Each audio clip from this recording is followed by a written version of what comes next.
할렐루야. 오늘도 주일 2부 예배에 이 시간 이 자리에 함께한 여러분 모두를 주님의 이름으로 축복합니다. 여러분의 영혼이 잘된 것처럼 범사가 잘되고 강건한 은혜가 있기를 바랍니다. 아침 저녁으로 날씨가 많이 쌀쌀했기 때문에 또 낮과 밤 사이에 기온차가 많이 심해요.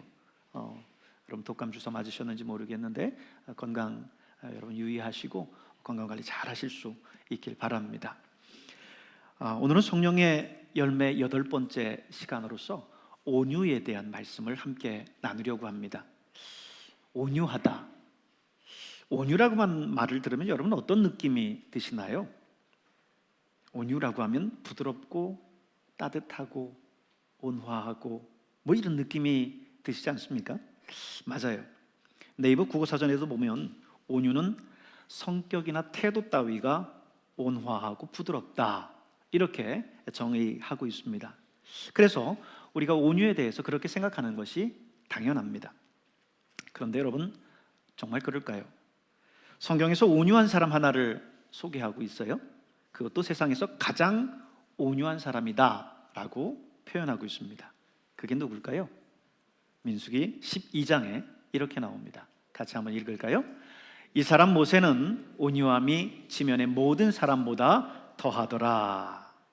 온유한 사람의 대표로 누구를 지목하고 있어요? 모세를 지목하고 있습니다. 그렇다면 여러분 모세의 온유함을 한번 볼까요? 출애굽기 2장 11절과 12절에 있는 말씀인데요, 같이 한번 읽어봅니다. 모세가 장성한 후에 한 번은 자기 형제들에게 나가서 그들이 고되게 노동하는 것을 보더니 어떤 예굽 사람이 한 히브리 사람 곧 자기 형제를 치는 것을 본지라.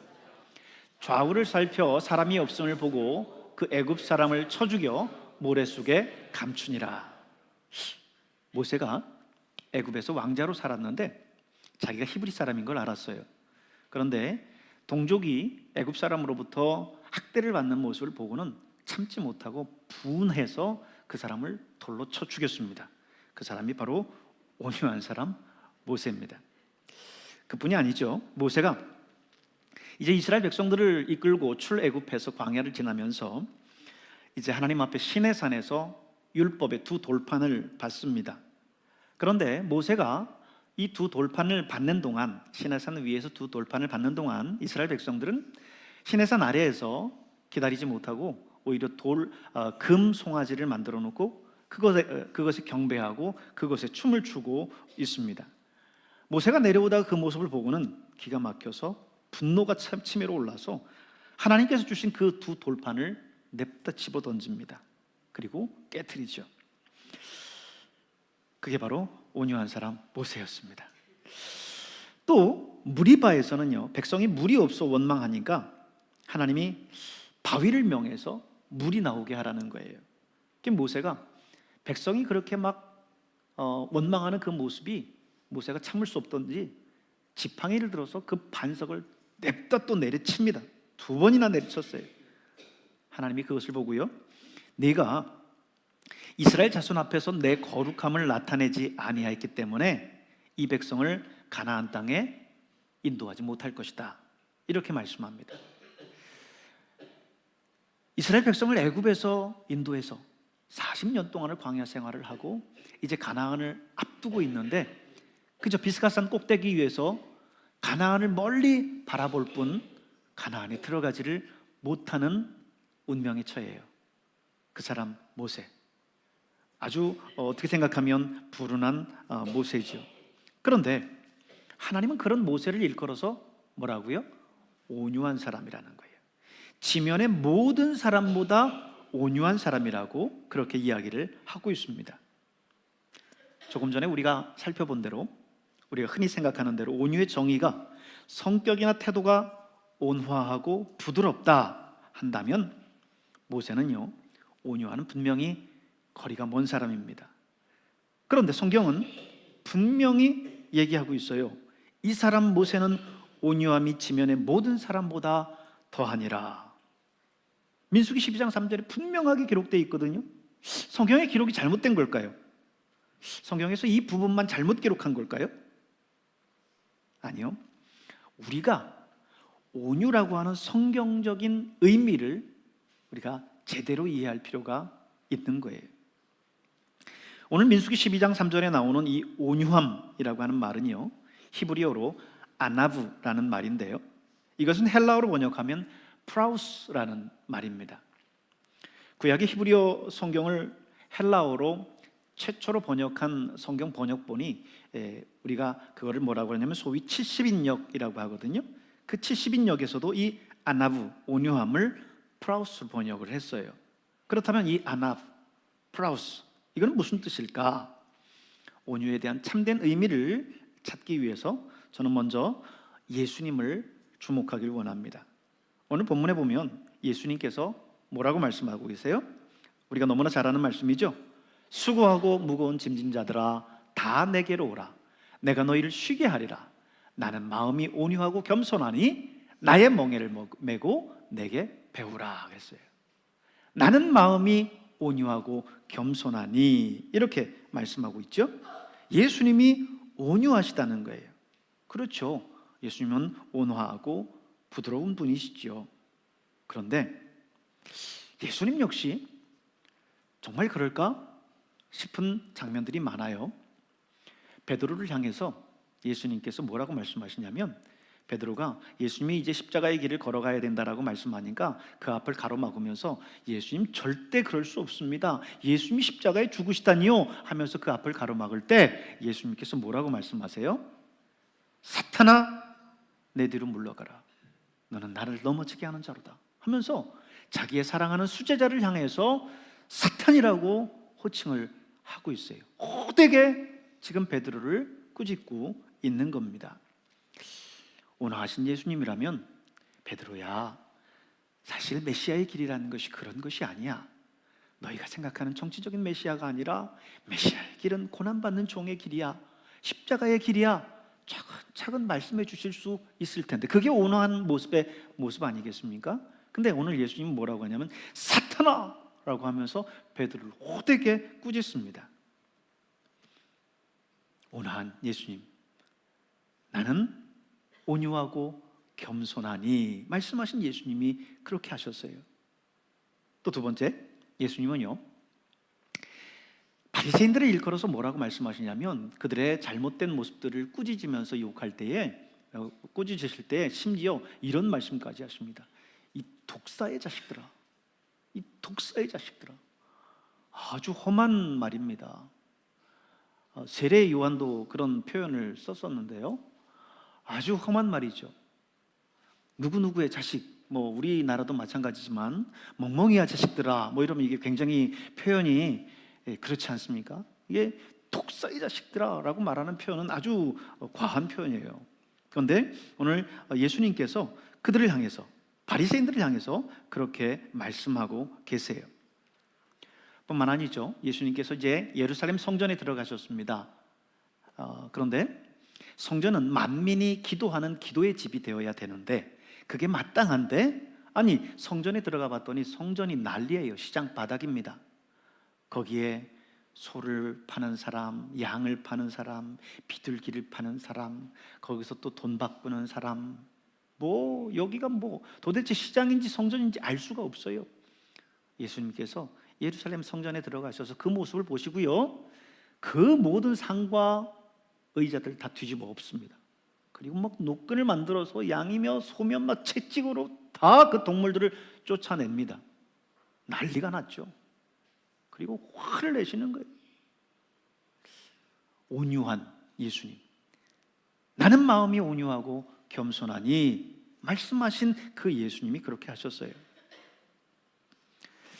여러분, 오늘 우리는 우리가 흔히 생각하고 있는 온유라고 하는 그 의미와 성경 속에서 이야기하고 있는 온유라고 하는 성경적 의미들을 잘 구분할 수 있어야만 됩니다. 온유의 정의는 성격이나 태도가 온화하고 부드러움이라고 하는 일반적인 우리의 상식으로 이해한다면 성경의 이 내용들이 이해가 되지 않습니다. 일반적인 생각을 한다면 온유라고 하는 것은 사실 강인함보다는 부드럽고 약하다라고 하는 뜻에 더 가까워 보여요. 하지만 성경적인 온유의 뜻은요, 오히려 그 약함보다는 강함이 비춰집니다. 어떤 강함이냐? 잘 길들여진 강함이에요. 잘 길들여진 강함. 무능하기 때문에 부드러운 게 아닙니다. 나에게 충분한 능력과 힘이 있음에도 불구하고 겸손하게 허리를 굽힐 줄 아는, 절제하는 능력이 있는 거예요. 그게 바로 온유입니다. 여러분, 예수님이 어떤 분입니까? 예수님은요, 말씀 한마디로 풍랑을 잔잔케 하시는 분이에요. 제자들과 함께 배를 타고 갈릴리를 지나시는데 갑자기 바람이 일고 파도가 치는데 배를 삼킬 듯한 거예요. 갈릴리에서 잔뼈가 굵은 제자들도 거기에서 두려워 떱니다. 그때 예수님께서 어떻게 하세요? 바람과 파도를 향해서 고요하라, 잠잠하라 한마디 하시니까 바람과 파도가 잔잔해졌어요. 그런 분이에요. 하늘과 땅의 모든 권세와 영광을 가지신 분입니다. 그런 분이 하늘의 높은 보좌를 버리시고 낮고 천한 이 땅에 친히 찾아오셨어요. 그리고 수건을 허리에 동이시고 제자들의 발을 씻기십니다. 섬김의 모습을 몸소 보여주세요. 그리고는 마침내 십자가에서 무력하게 죽기까지 자신을 낮추셨습니다. 여러분, 예수님은 누구보다도 강한 분이에요. 창조주 하나님이십니다. 말씀 하나로 이 땅을 창조하신 분이고 말씀 하나로 자연의 모든 세계를 바꿀 수 있는 그런 분이세요. 누구보다도 강하신 그분이 누구보다도 무력하게 힘없이 십자가에 돌아가셨습니다. 이게 여러분 온유인 거예요. 예수님께서 겟세마네에서 체포되실 때 베드로가 칼을 빼서 제사장의 종 말고의 귀를 자르죠. 그때 예수님께서 베드로에게 네 칼을 칼집에 다시 도로 꽂아 놔라. 너는 내가 지금 아버지께 구해서 12군단이나 되는 천사를 보내시게 할 수 없는 줄로 아느냐 말하세요. 그 말은 무슨 말입니까?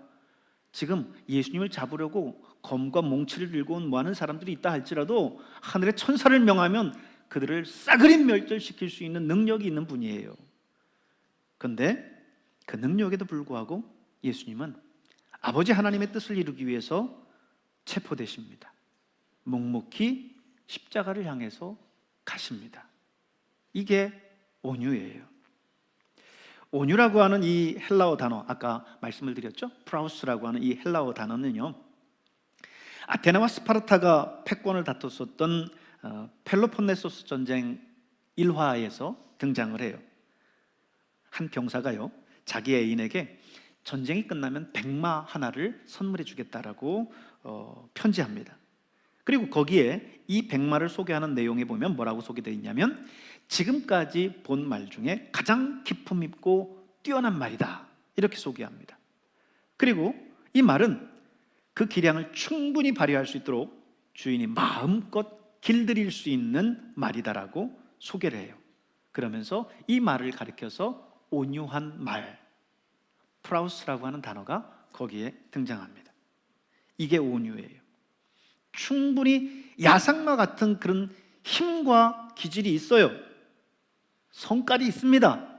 그런데 주님의 뜻에 따라서 잘 길들여진 말, 그때 온유라고 하는 말을 사용한다는 거죠. 여러분, 삼국지 아시죠? 삼국지. 거기에 보면 관우가 타던 말이 있습니다. 하루에 1000리를 달린다는 말이 있어요. 무슨 말이죠? 적토마예요. 적토마. 하루에 1000리를 달릴 수 있을 만큼 힘 있는 말이에요. 그 힘이 있지만 그렇다고 해서 망아지처럼 자기 마음대로 여기저기 뛰어다니지 않습니다. 주인이 뜻하는 대로, 주인이 명령하는 대로 움직여요. 기품이 있습니다. 바로 이것이 온유예요.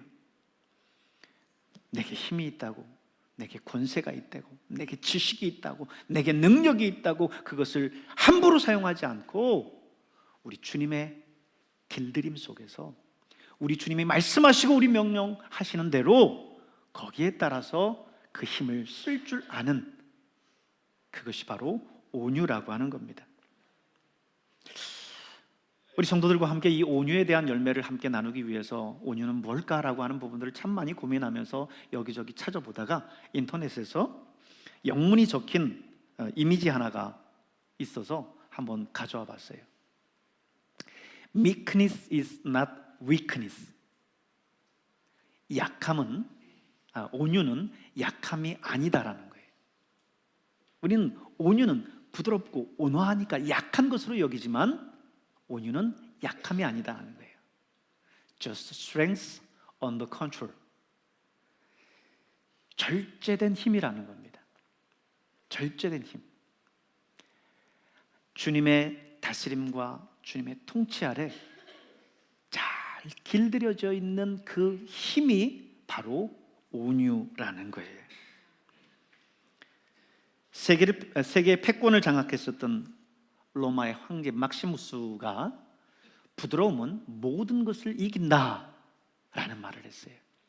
창과 칼로 당대의 패권을 장악했었던, 세계를 누볐었던 로마의 황제가 그가 말하기를 모든 것을 이기는 것은 창과 방패가 아니라 뭐라고요? 부드러움이라는 거예요. 부드러움, 온유라는 겁니다. 잠언 25장 15절에 보면요, 오래 참으면 관원도 설득할 수 있나니 부드러운 혀는 뼈를 꺾느니라 그랬습니다. 우리 신체 중에 다른 귀나 혀나 이런 신체들은 약하잖아요. 근데 뼈는 그거에 비해서 굉장히 단단하고 힘이 있습니다. 근데 부드러운 혀가 그 뼈를 꺾는다는 거예요. 그만큼 부드러움이 더 강하다는 거죠. 이솝 우화 중에 여러분 해와 바람의 이야기 들어보셨죠? 한 번은 해와 바람이 누가 서로 힘이 센지를 내기를 했어요.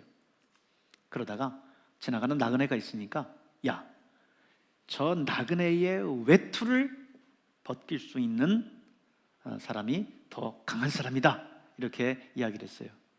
해와 바람은 사람이 아니군요. 누가 더 힘이 세냐? 저 나그네의 외투를 벗기면 더 힘이 세다 하고 둘이 내기를 했습니다. 그래서 바람이 아니, 내가 힘이 얼마나 센데 한번 내 바람을 강하게 한번 불어버리면 사람이고 뭐고 물건이고 다 날아가게 할 수 있는 그런 힘이 있는데 고작 저 외투 하나 벗기는 거? 아휴, 내가 너무 시시한 내기를 했나 생각했어요. 그래서 바람이 이제는 그 나그네가 서 있기도 힘들 정도로 강한 바람을 더 세게 불었습니다. 아니, 그런데 그러면 그럴수록 이 나그네는 자기 몸을 웅크리고 옷이 벗겨질세라 꼭 붙들고 있는 거예요. 바람이 아무리 용을 써도 이 나그네 옷을 벗길 수 없었습니다. 그러자 이번에는 해가 그저 묵묵히 따스한 햇살을 나그네에게 비춰줍니다. 얼마 안 있으니까 나그네가 이 따뜻해진 열기로 인해서 추웠던 몸을 이제 녹이고 기분이 좋아졌어요. 그리고는 이제 따뜻하니까 몸이 나른해지고, 그래서 겉옷을 외투를 벗더니 둘둘둘 말아서 베개를 삼아서 베고 나무꾼을 밑에서 쉬어갑니다. 결국 해는 이렇게 바람을 이겼습니다. 진정한 강함은 해의 부드러움과 따스함이라는 거죠. 무엇이 강한가? 진정 강한 게 뭔가? 라고 하는 것을 우리에게 보여주기 위한 이솝 우화였습니다. 여러분, 이렇게 다른 사람의 마음을 스스로 열게 하는 것은 바람처럼 강함이 아니에요. 바람처럼 거칠 필요가 없습니다. 해와 같이 따뜻하면 돼요. 우리 주님이 왜 십자가를 지셨습니까? 예수님이 힘이 없으셔서 그러셨습니까? 예수님은 천지를 창조하신 하나님, 그분의 본체시고 그분의 영광이세요. 그런데 그분이 왜 그렇게 정말 연약하게, 무력하게 십자가에 죽으셨습니까? 연약하게, 무력하게 십자가에 그분이 죽은 것 같지만 그 십자가는 우리 온 인류를 구원하는 구원의 십자가가 됐어요. 온 인류를 변화시키는 가장 강력한 무기가 됐습니다. 이 땅에 그 어떤 것이 이 땅에 그 어떤 사건이 그 많은 사람들의 인생을 바꿨습니까? 수많은 사람들의 가슴을 뜨겁게 하고 헌신하게 하고 변화시켰습니까? 예수님이 십자가 위에서 무력하게 죽으신 그 사건, 어찌 보면 세상적인 관점에서 너무나 유약해 보이는 한 예수님의 그 모습을 일 수도 있겠지만, 그 사건은 오히려 세상에서 그 어떤 것보다도 강한 그런 사건이었다는 거죠. 사실 예수님도 사실 육신을 입고 이 땅에 오셨기 때문에 십자가에서 못 박혀 돌아가시는 그것은 너무나 큰 고통이었습니다. 그래서 예수님께서 겟세마네에서 간절히 기도하시죠. 아버지여, 할 수만 있다면 이 잔을 내게서 지나가게 하옵소서. 할 수만 있다면 이 잔을 내게서 지나가게 하옵소서.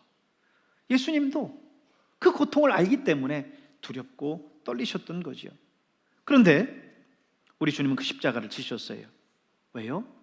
그게 아버지 뜻이기 때문입니다. 그래서 예수님은 다시 기도해요.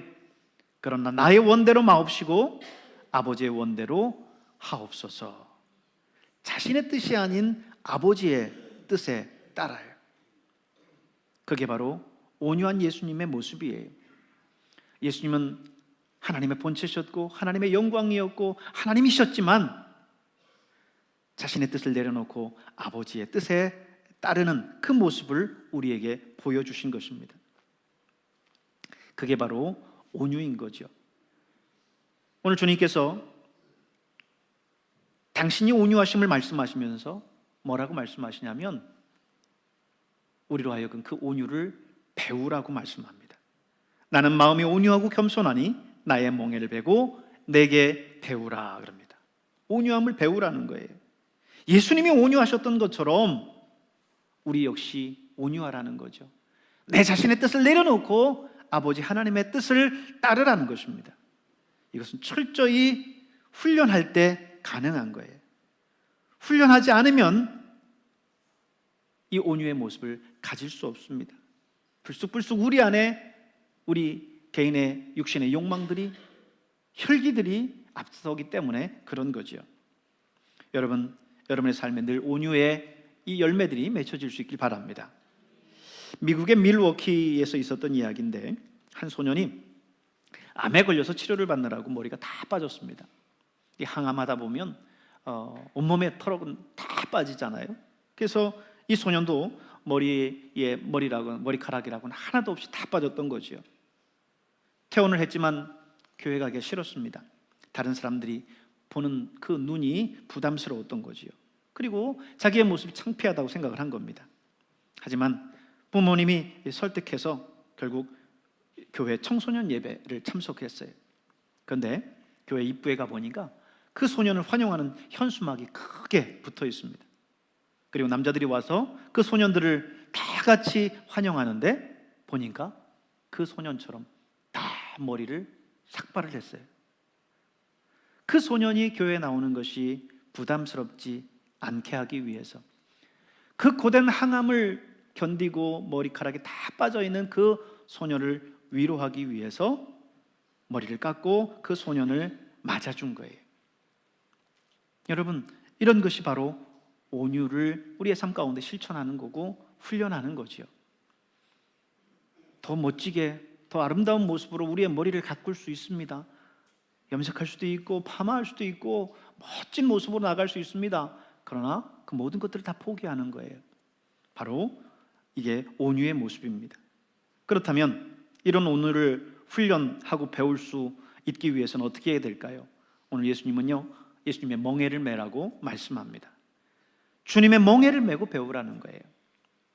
일전에 멍에에 대해서 제가 말씀드린 적이 있는데요. 소가 밭이나 논을 갈 때 어깨에 매는 걸 멍에라고 그러죠. 그림에 나와 있는 것처럼 저렇게 어깨에 메고 저렇게 이제 수레를 끌고 하지요. 멍에를 맨다는 것은 그 주인에 따라 뜻에 따라서 움직인다는 것을 의미합니다. 주인이 시키는 것을 하고 주인이 지워주는 짐을 지겠다는 거예요. 주님이 우리에게 명령하는 그 명령을 따르겠다라고 하는 겁니다.